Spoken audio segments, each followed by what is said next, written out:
Syempre mga bossing, kulang ang tindig ng unit natin kung hindi tayo makakapagkabit ng JRP shifter. Napakasolid niyan mga bossing.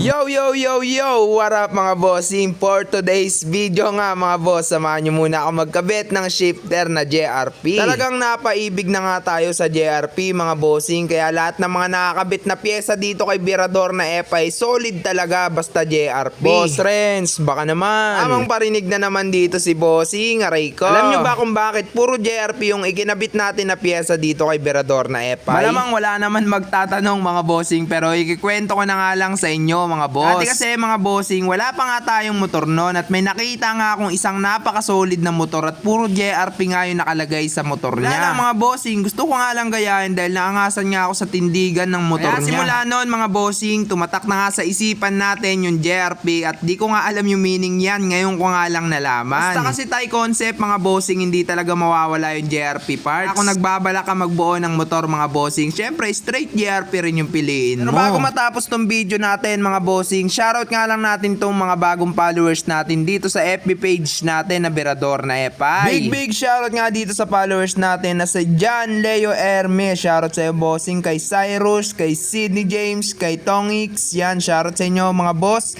Kay Deroma, kay John Whitang, Pipe Ball dyan. Shoutout mga bossing. Syempre mga bossing, kung gusto nyo nga ma-shoutout sa susunod natin na video ay mag-comment na nga lang kayo dyan kung saan nga umabot tong video natin. At syempre wag nyong kalimutan mag-follow dito sa FB page natin. Share nyo na nga din tong video natin mga bossing. Maraming salamat sa panonood. Peace out.